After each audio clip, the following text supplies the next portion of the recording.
हाय मित्रांनो, तर आज मी बनवणार आहे फ्लावर आणि मुगाच्या डाळीचं कालवण. त्यासाठी मी कांदा, टमॅटो, हिरवी मिरची कापून घेतलेली आहे, फ्लावर पण कापून घेतलेला आहे. आता मी कढईमध्ये हिरवी मिरची, कांदा, टमॅटो टाकलेले आहे, तुम्ही बघू शकता. आता मी ह्याच्यामध्ये तेल ओतणार आहे, कारण हे भाजण्यासाठी तेल होतं. आता हे भाजत आलेलं आहे. आता मी ह्याच्यामध्ये हळद टाकणार आहे अर्धा चमचा, त्यानंतर अर्धा चमचा धना पावडर टाकली आहे आणि त्यानंतर मी लाल मिरचीचं वाटण टाकलेलं आहे, कारण ही मला स्पायसी पाहिजे होती. आता ही मिरची भाजत आली तेलामध्ये. ह्याच्यामध्ये मी आता मीठ टाकणार आहे थोडंसं.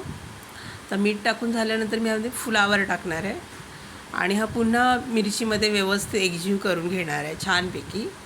आता दोन्ही साईडने व्यवस्थित करून घेणार आहे. त्यानंतर मी ह्याच्यामध्ये मुगाची डाळ टाकणार आहे, तुम्ही बघू शकता. सो आता मी फ्लावरमध्ये मुगाची डाळ टाकते. आता पुन्हा मी एकजीव करून घेणार छानपैकी व्यवस्थित मुगाची डाळ आणि फ्लावर. तुम्ही माझ्या चॅनलवर नवीन असाल तर प्लीज लाईक करा, शेअर करा, सबस्क्राईब करा. आता ह्याच्यामध्ये मी 2 ग्लास पाणी ओतणार आहे, कारण मला ही पातळ बनवायची आहे.